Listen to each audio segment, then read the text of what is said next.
हमारे इस channel Mithila junction को लाल button दबाकर सब्सक्राइब करें व घंटी के निशान का बटन दबाएं ताकि सभी नए वीडियो आप तक तुरंत पहुंचे बिल्कुल मुफ्त।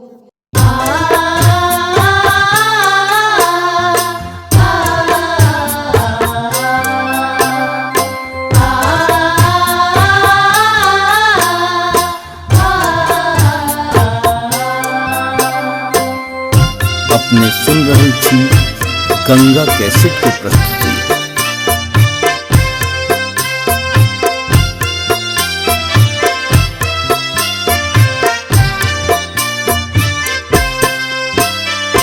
बिलखी बिलखी के हम आहाँ के सुनाबी माँ आहाँ के मनाबी। हमरो पर रखब नयन जगदम्बा हमरो पर रखब नयन जगदम्बा।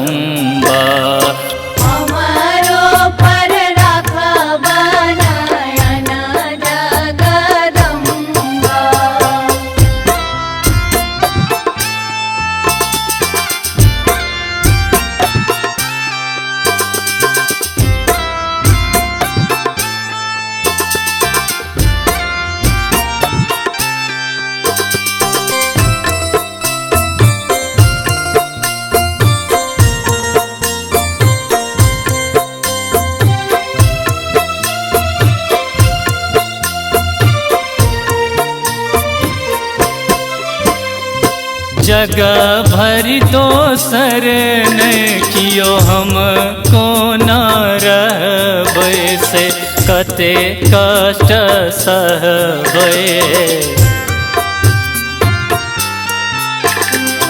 जगह भर दोसर न कियो हमको न रहबै से कते कष्ट सहबै।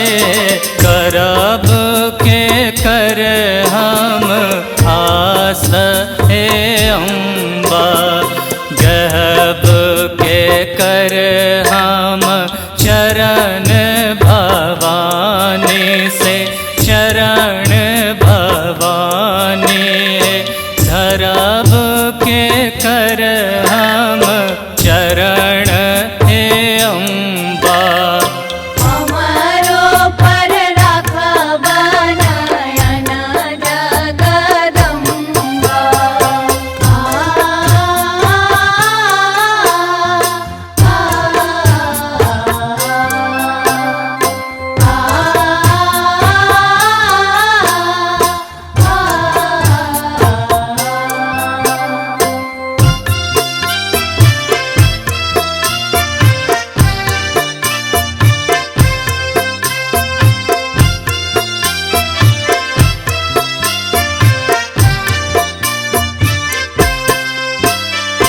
दानव दलन के सुर पूजबै छी माँ पूजा करबै छी।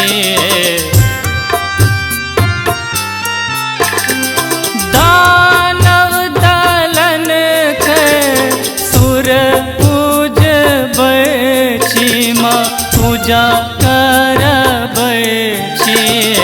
कष्ट दुख हरू हम पूजब हे अम्बा करब स्वीकार हम विनती के मैया से कियो ने सहैया हे पार उतारू भव से हे अम्बा।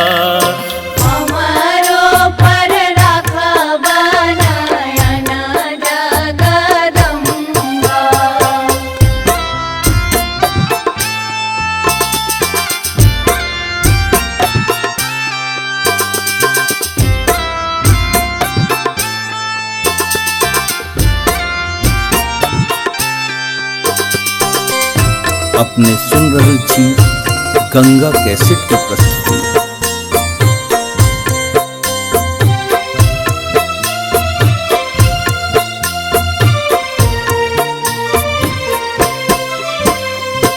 एक विनती हम और करे छी माँ और करे छिए।